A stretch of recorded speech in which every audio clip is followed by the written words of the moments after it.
আসসালামু আলাইকুম রহমতুল্লাহি তাআলা ওয়া বারাকাতুহু। প্রিয়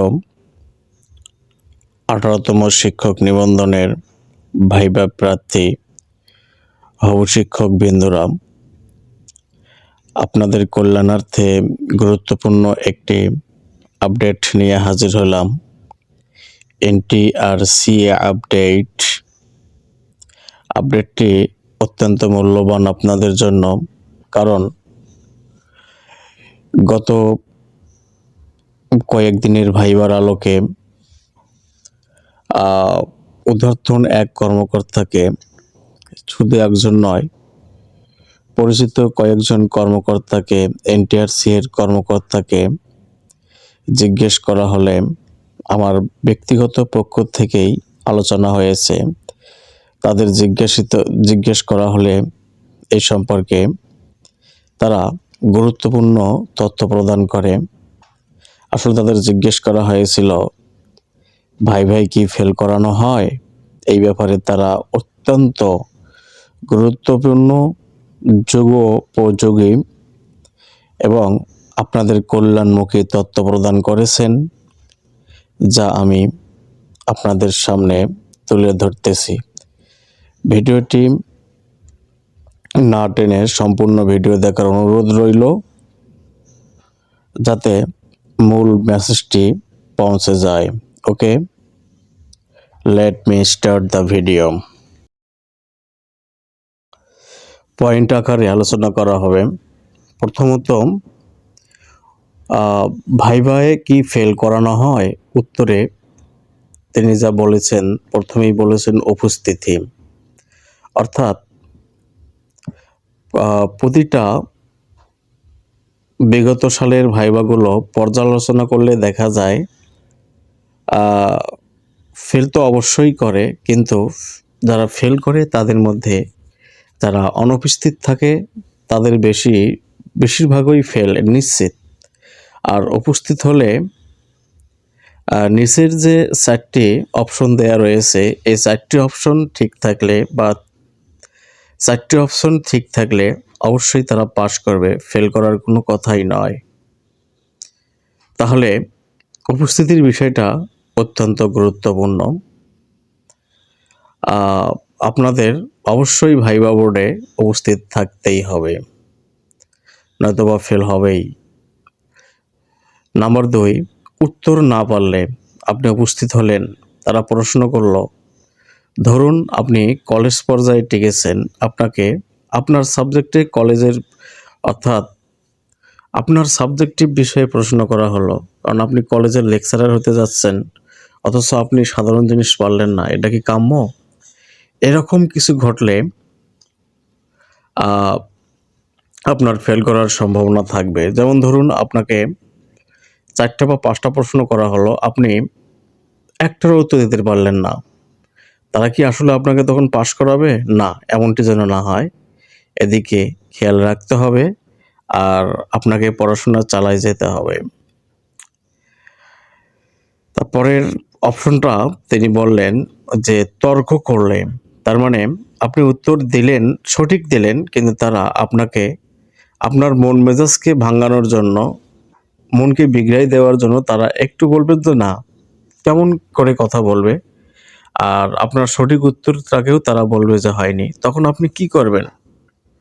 তখন আপনি অত্যন্ত ভদ্রতার সাথে বলবেন যে স্যার, আমি এটা পড়েছিলাম, আর যদি না হয়ে থাকে তাহলে সরি।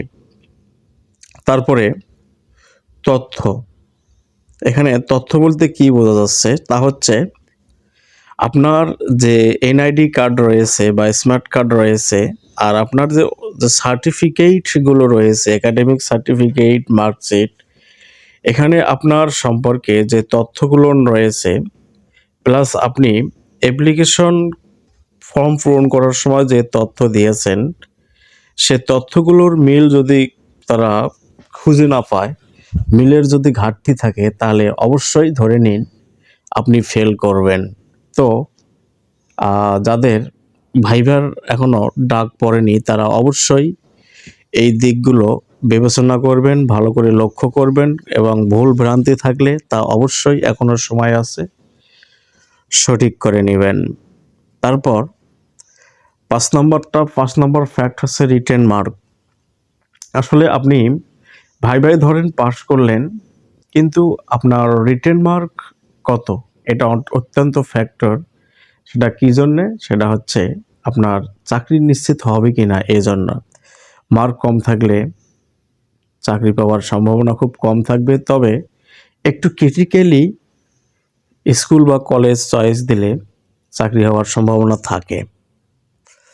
৬ নম্বরে যাওয়ার আগে আরেকটি তথ্য না বললেই নয়, আর তা হলো আপনাকে ফেল করাবে না পাস করাবে, এটা অত্যন্ত নিবিড়ভাবে শূন্য পদের উপর ডিপেন্ড করবে। তবে ধরে নেন যে আপনি পাস করবেনই, কারণ তারা যখন রিটেনে এতগুলো পাস করাইছে, অবশ্যই তারা শূন্য পদের বিপরীতেই করাইছে। তাই ধরা যাক, বা আপনারা ধরে নেবেন, আপনারা যারা অবশিক্ষক রয়েছেন, আপনারা কোনো চিন্তা করবেন না। আপনারা পরীক্ষা দিতে যান, আপনারা সকলেই পাস করবেন, জাস্ট অ্যাটেন্ড করেন, কারণ শূন্য পদের বিপরীতেই টেকানো হয়েছে আপনাদের চাকরি ইনশাআল্লাহ নিশ্চিত। এবং ৬ নম্বর অপশনে রয়েছে ই সার্টিফিকেট। বিগত পরীক্ষার নিবন্ধন পরীক্ষার সার্টিফিকেটগুলো শিক্ষা অফিসে গিয়ে নিতে হতো, অনেক বিড়ম্বনার শিকারও হতে হতো। কিন্তু এইবার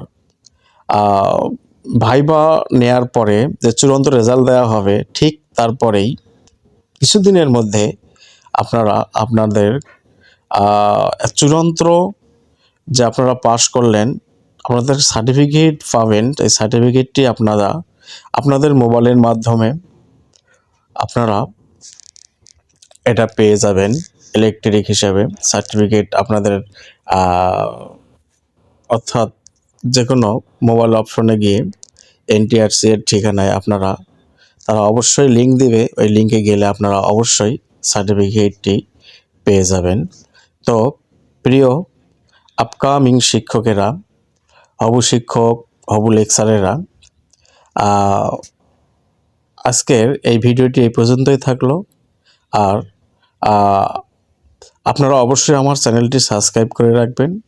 নিত্য নতুন এনটিআরসি এর সংক্রান্ত কোনো তথ্য আপলোড করা মাত্রই যেন আপনারা পেয়ে যান। So I have to stop my video here, and thanks to all. I again convey my salam to all of you. Assalamu alaikum wa rahmatullahi ta'ala wa barakatuhu.